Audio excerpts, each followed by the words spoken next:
Previously on the L Word, Jenny Schechter moved to LA with her boyfriend Tim, but then she cheated on him with Marina from the planet. Bette and Tina went to hell and back trying to find a sperm donor, and they still haven't made a decision yet. This girl is mad at Shane for only sleeping with her once. I'm mad at myself for letting my roots get this long. Alice made a creepy chart, and Dana's still got no game. And now we're on to Season 1, Episode 3, titled Let's Do It.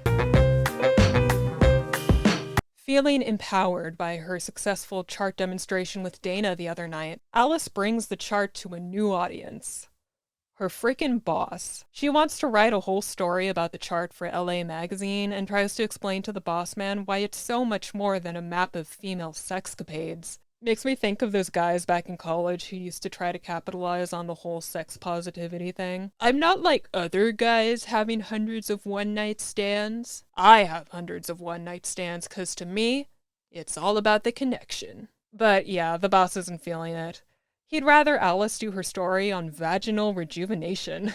Youch. Meanwhile, Tina's on a run when she realizes, what the hell was I thinking? Marcus's sperm is the sperm. She hurries to Bette to let her know her decision. Bette's overjoyed and they have a hot shower together.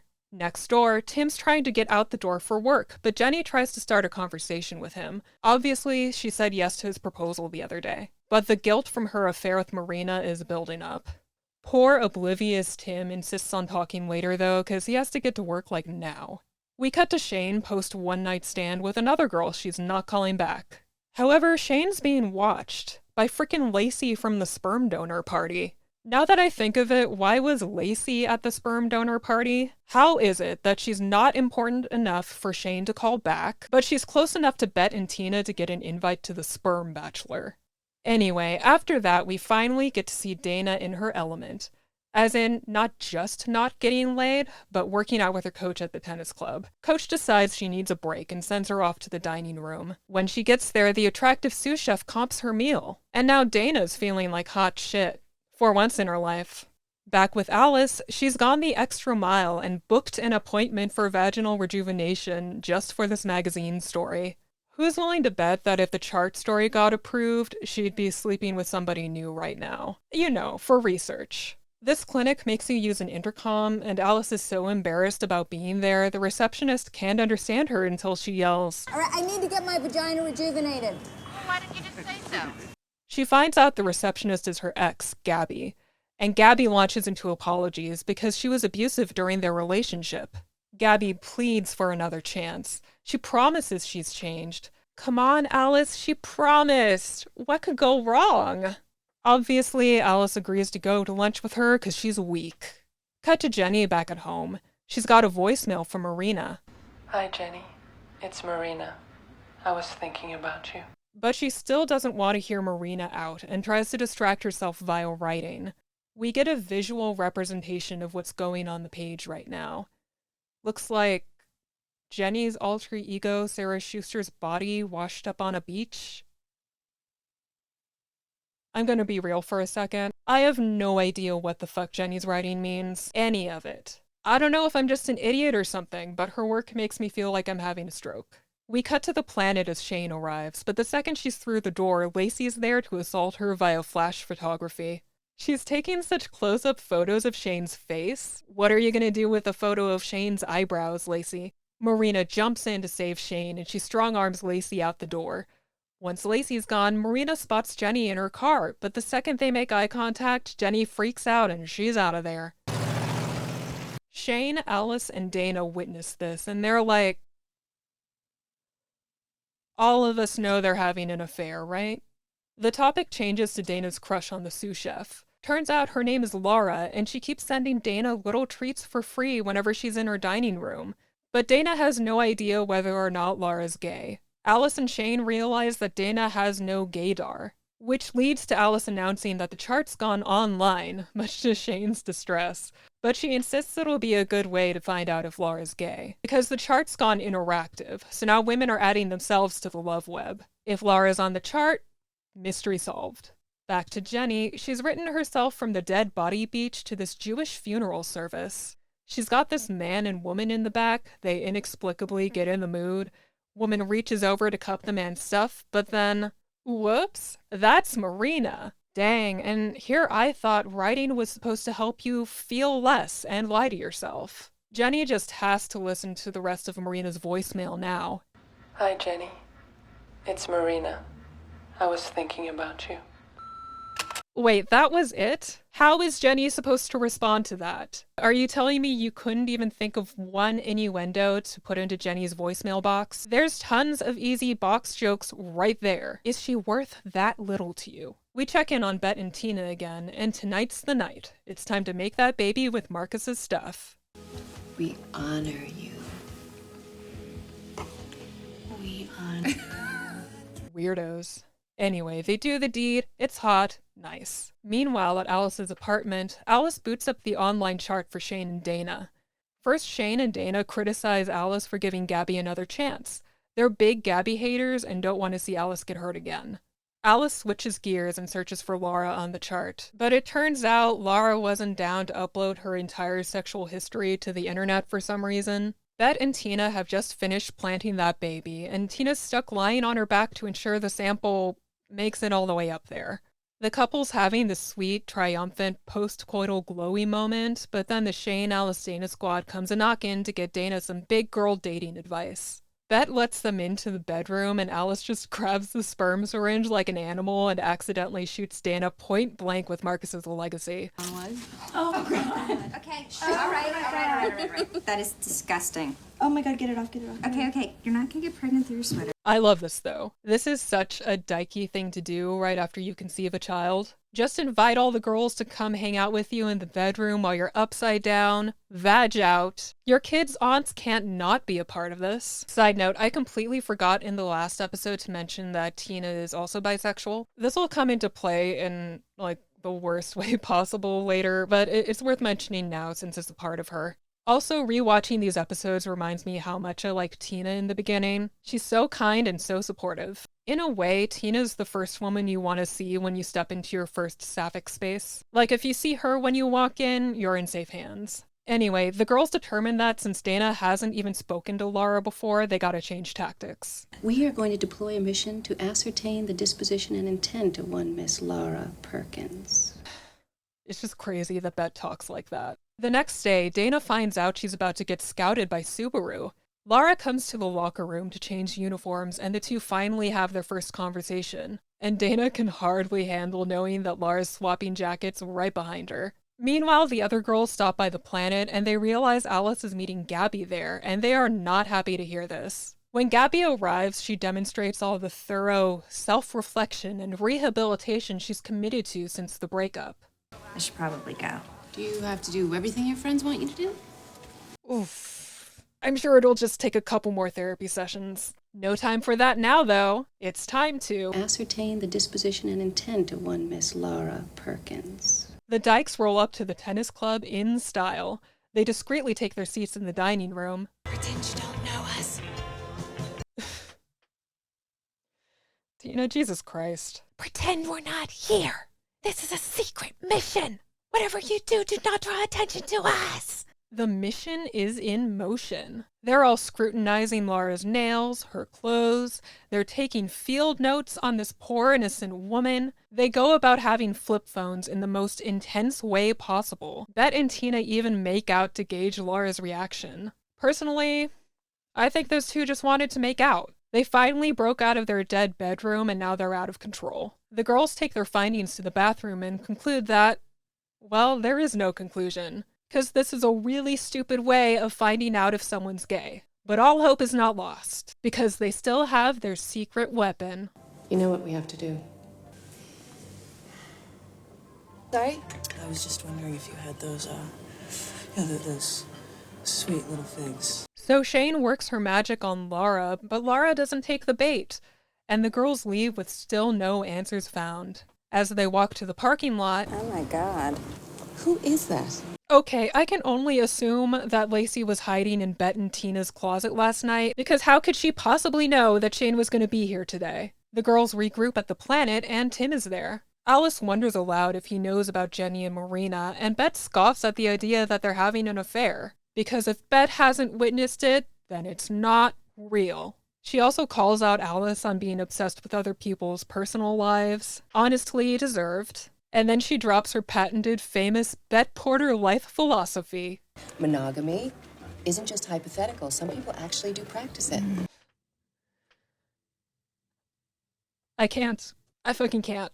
Look at Alice, she can't either. So Tim invites Marina to like the 20th dinner party we've had in 3 episodes. He says that Jenny hasn't been herself and he thinks it'll cheer her up to see Marina again. Later, Dana's showing her stuff to the Subaru guys and it goes really well. They want her. Fast forward to the dinner party where the ladies start arriving. Of course Marina came. I'm gonna say it right now. Marina's abusive, okay? I think Jenny's only into her because she's her first lesbian experience, and she's realizing that's what's true to herself, because Marina brings nothing else to the table. She is beautiful, she's good at sex, good at helping you find out that you're gay, but she's toxic and she's a major boundary bulldozer. She makes it impossible for Jenny to find any time or space away from her to process her feelings. Always calling her and showing up to her house. It's selfish, and it makes me feel bad for Jenny. Like, of course, Jenny is wrong for cheating on Tim, but Marina just drags out her pain and treats Jenny like her little toy. It's villain behavior. Anyway, while the dinner party is going on, Alice and Shane are at a karaoke thing that Kit's hosting. After Kit kicks off the event, she asks Alice where Bette is. Alice tells Kit about the dinner party, and Kit leaves real purposefully. Shane's getting pissy because Alice still wants Gabby. Seriously, if those two get back together, Shane's gonna lose her. Oof. You know, this night could only get worse for Shane if... There's a menace in the house, and she has probably fucked you and you. Stop the menace! Oh my god, hi Lacey! And she's graduated from flash photography to carrying around a freaking spotlight to put Shane on blast in front of all these people? Our little stalker's growing up. Lacey starts going off about how Shane's this huge predator who just wants to have one-night stands with everybody. And this could be real damaging to Shane's reputation. Or, you know, it could backfire. Stop the menace! She's gonna fuck you, and... Wait, why are you forming a line? The stunt does cost Shane a hookup for the night though, so shit's getting out of hand. Back at the dinner party, when Jenny arrives, she's obviously horrified to see Marina there. She storms to the bedroom to change and Tim confronts her on her attitude. Jenny explains it away by saying Marina acts like she knows everything, so Tim gives her some really good friendship advice. No kiss and make up or whatever you women do. The second dinner starts, Jenny and Marina are in psychological warfare mode. Marina compliments Tim's straight lady friend, Jenny gets jealous. Jenny and Tim announce their engagement, Marina gets jealous. Pay attention to Bette though, because she's gradually piecing together the affair and realizing her friends were right all along. And you know that's bothering her because Bette hates being wrong. It gets so bad that Jenny excuses herself to the kitchen. Marina won't let her be alone, of course, so she follows her and demands to see the engagement ring. And she has the audacity to ask Jenny if she's happy. Bette walks in on their conversation. She asks to see the ring too, and she and Jenny have this pretty sad moment where Jenny says, I'm just really not used to the way this feels. As in how it feels to wear the engagement ring. But her eyes clearly say something else. And Bette's eyes say that she knows what Jenny really means. Now, Bette's not programmed like Tina. She doesn't typically show this kind of deep care and concern for somebody else, especially if she doesn't know them well. But here, we get to see her really feel for Jenny. She recognizes the sexual confusion that Jenny's going through, because at one point, she also had to go through it. But she can't just say out loud, Jenny, I know how you feel, because Jenny still isn't ready to talk about it. So this whole conversation happens via the eyes. Good stuff. So Bette feels moved to stand up for Jenny. She confronts Marina in the bathroom, but Marina asserts that she's done nothing wrong. And Bette gets so bothered by the sexual tension playing out in the living room right in front of Tim, she tells Tina that they need to leave. That's our classic Bette, taking a stand. Justice-seeking Bette. Pro-loyalty Bette Porter. Bette Relentless Moral Character Porter, as I like to call her. Tina and Bette return home to find that Kit's broken in to have a serious and overdue conversation. This is where we learn that Kit's a recovering alcoholic. The sisters' cold relationship resulted from Kit hurting and abandoning Bette countless times due to her addiction. Kit wants to apologize via an itemized list of all her past wrongdoings, but Bette's not receptive and she locks herself in the bedroom. Kit tries to read her list through the door but gets no response. Tina consoles her though. I like getting little Kit and Tina moments like this. They have their own specific relationship apart from Bette, which lends a lot of realism to situations like this. But Kit still has to leave without Bette accepting her apology. By the way, Dana's still at the tennis club. She's wrapping up her day in the shower, but Lara comes in. And Dana can't help but share the good Subaru news. Lara's thrilled for her. She congratulates Dana, then she leaves Dana to savor that sweet little interaction. That cherry on top of her already wonderful day. Oh, damn! The episode ends back at Tim and Jenny's. Marina's the last lesbian to leave the party, of course, and once she's gone, the heteros start group thirsting for her all over again. One of them pressures Jenny to agree with them, and she's like, no. You tell him, Jenny. Season 1, Episode 4, titled Longing, yes, all the rest of the episode titles are going to start with the letter L, is the first episode that starts with a seemingly random flashback scene. We'll get this kind of cold open several times throughout the series, mostly in the first couple of seasons, where we flash back to something that happened a long time ago, sometimes involving the main cast, sometimes not, and then the story will get called back to later on in the episode. This time we flash back to New York City, 1989, where a photo shoot is in progress. The photographer takes photos of her nude female subject. We can also see many photo prints of the same woman displayed around the studio. At the end of the flashback, the photographer and her model start having sex. And with that, we flash forward to the present, where it's revealed that Alice and Gabby spent the night together. Gabby wakes up first. She realizes she's late for work and blames Alice for it, of course. Despite that, Alice looks pretty happy. Meanwhile, Jenny's also waking up in Tim's warm embrace. Jesus Christ, I've never seen anyone look so unhappy to be spooned before. Jenny slips out of bed and gives Tim a little shoulder kiss on her way out. She's headed to the planet to have a stern talk with Marina. We cut to Bette, who's proposing a new art exhibit to her museum colleagues. The exhibit is called Provocations, and it's... Oh, wow. How do they say this in the leather scene again? I think it's pronounced woof. Bette advocates hard for the exhibit's artistic value, but the board isn't into it. They want to book the Impressionist exhibit like they do every year. Not only that, they've gone behind Bette's back and booked the Impressionists already. You idiots. That's exactly how you trigger a Bette Porter art mission.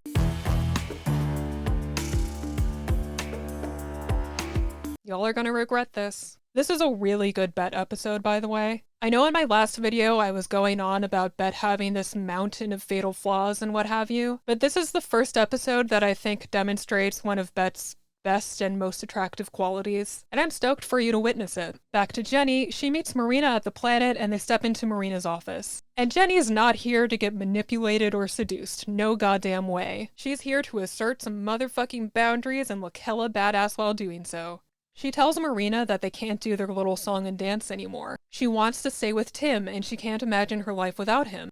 Of course, Marina challenges her, but this time Jenny doesn't back down. The wedding's gonna happen. Marina is over. This is over.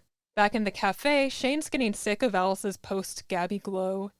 Hey, Gabby, you're so fun, you blow my mind. Easy with the 80s pop this early in the morning. Hey, Gabby.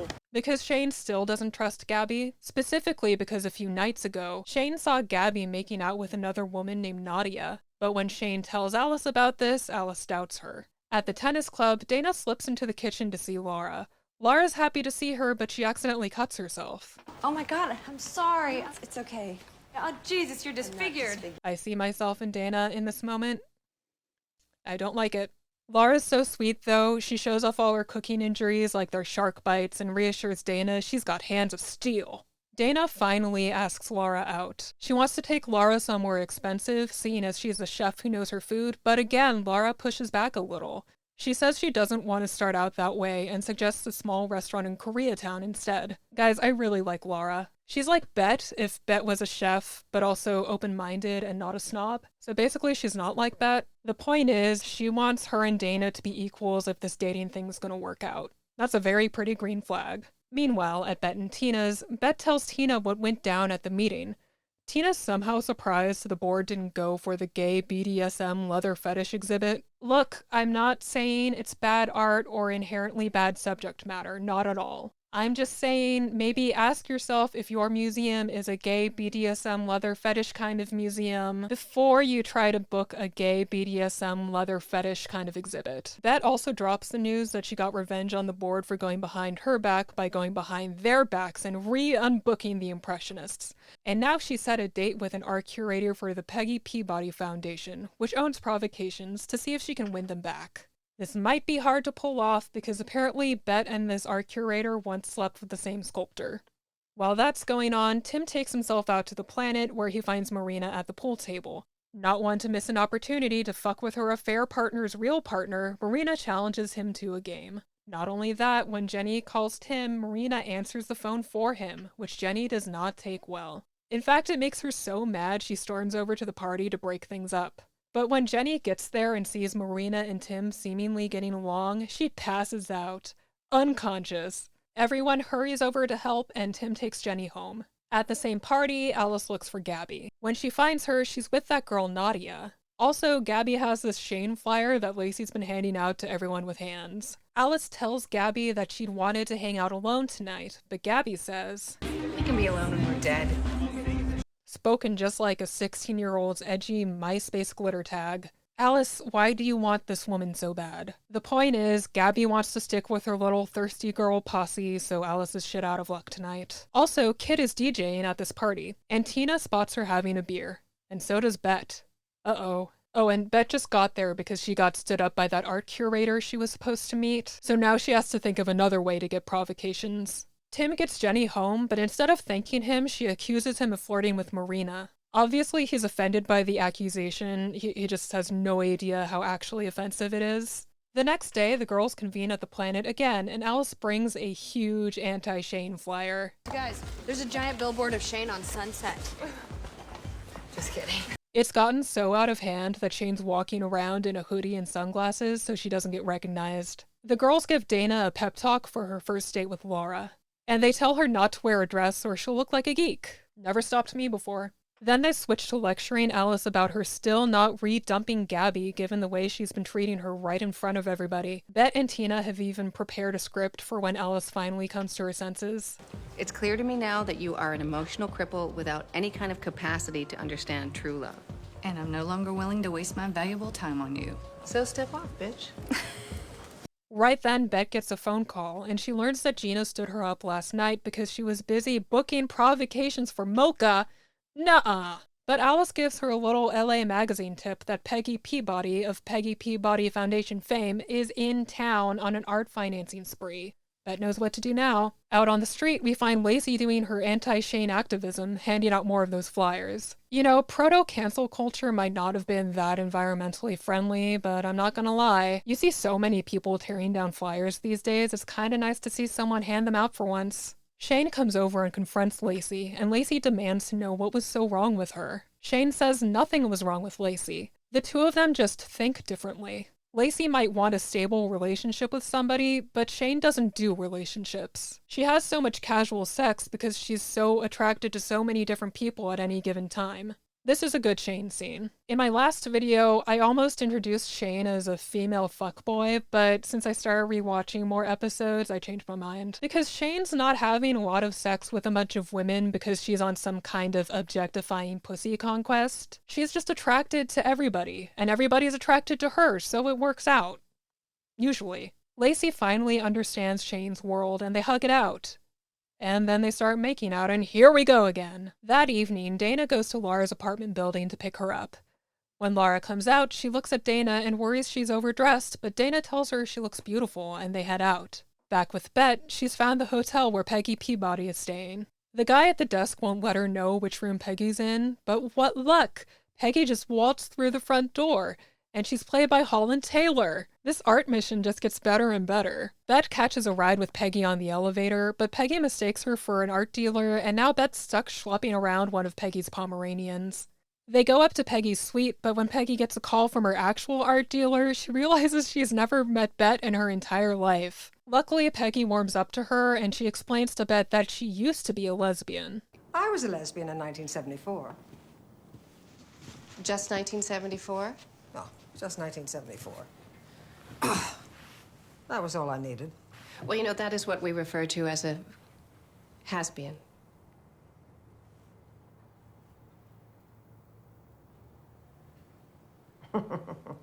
Now they're getting along, and Peggy wants to have a room service dinner together. Bette is in. Next, we check in with Alice. She's at her apartment, Gabby comes over, and Alice finally confronts Gabby about the whole Nadia thing. Gabby tries to convince Alice she needs to date a bunch of other people because she and Alice are both writers. And I guess she needs a separate girlfriend for every possible similarity she could have with anybody. Alice breaks up with her, fully unleashing Bette and Tina's script all over Gabby. And it's pretty clear you're like some sort of emotional cripple without the capacity to really understand true love, and I'm not gonna let you waste my valuable time, Hannah. Step off, bitch. Of course Gabby's mad. She does the typical, you'll never find anyone who likes you like I do thing abusive exes love to do. She even tells Alice that everybody knows she's desperate. And it does get to her. Because as we go on, we'll find that for all of her obsession with the chart and lesbians connected via casual sex, Alice craves stability. But she tends to either throw herself at people who aren't that interested in her, or she'll hang on real tight to relationships that need to end. And this makes Alice all the more real to me. I know a lot of lesbians and bisexuals who prefer women go through the same kind of thing, where we feel like if we lose one partner, there's just no guarantee that another one will ever come along, because our dating pool is naturally so small. So if we see the end of a relationship coming, we might do anything we can to stretch it out longer. Whether that means putting up with more bullshit from an abusive partner, or just loosening all of our boundaries to make sure our partner gets their needs. I think that's where Alice is at mentally at this point, and it makes her one of the people in the cast that you most want to see find her person. Anyway, once Gabby's gone, Alice sits down before the online chart and starts connecting Gabby to somebody. Now we find Shane in Lacey's bedroom. Yep, they slept with each other again. Lacey comments on how happy she is, and Shane's like, remember what we discussed? And then Shane gets to leave once and for all. No more flyers. I guess that's all it took. Now we see Jenny still recuperating in her writing shack from the night before. Tina stops by to check in on her post-fainting spell, and she takes the opportunity to gently warn her that word is getting around about Jenny and Marina. Jenny asks if Marina has said anything. Tina says no, but LA is smaller than Jenny thinks. People notice things, and they talk. Jenny doesn't take this well. Back to Bette and Peggy. Peggy asks Bette about her taste in art, and Bette starts talking about a series of prints by a photographer named Carla Marie Fried. Guess what? This is the photographer from the cold open. Told you it would come back, didn't I? Peggy explains that she actually knew Carla before she died, and she owns a rare original print of Carla's work. Then she tells Bette to close her eyes and... Open them.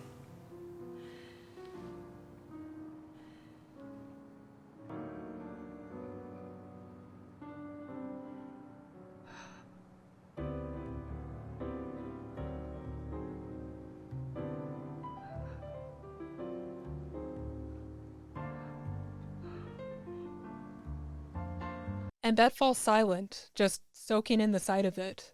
She's so overcome with emotion, her eyes brim with tears. And that's what I'm getting at when it comes to Bette. This is a big reason why the viewers fall for her. The way that art is her life. The way she is so thoroughly moved by just one photograph. The way she sees so much in a single image. I love this scene so much. For most of the series, Bette's gonna be all top dog, power lesbian, getting shit done. But the writers sprinkle in moments like this where Bette loses the battle against her emotions. Whether it's awe or love or joy or grief or catharsis. Jennifer Beals nails these moments every single time. So once you've seen this part with her and Peggy, this side of Bette is in the back of your head whenever you see her being a badass, or screaming at somebody, or being a douchebag. You're able to understand her even when she is in the process of wrecking her entire life. We'll get there. Anyway, as Bette composes herself, Peggy starts talking about falling in love with art, and she monologues over Jenny marching down to the planet again. I had attained that supreme degree of sensibility where the divine intimations of art merge with the impassioned sensuality of emotion. When Jenny gets there, she accuses Marina of telling somebody about their affair. Marina says, "No, I haven't said anything to anybody." They can tell just by looking at us. And Jenny relapses. She takes off her clothes and the two of them have sex again. Can I just point out the difference between Jenny and Marina in this scene for a second? Do y'all see the way Jenny's basically having a mental breakdown, but Marina acts like she knew that Jenny would just come crawling back to her? Interesting, isn't it? Bette and Peggy have gotten along so well tonight. Before Bette leaves, she asks one more time, can we have provocations? And Peggy says no. She'd like to help Bette, but her curator already made the deal with Mocha. She can't just reverse the decision behind her back. And Bette knows what it's like to lose the support of her colleagues, so she can't even argue with that.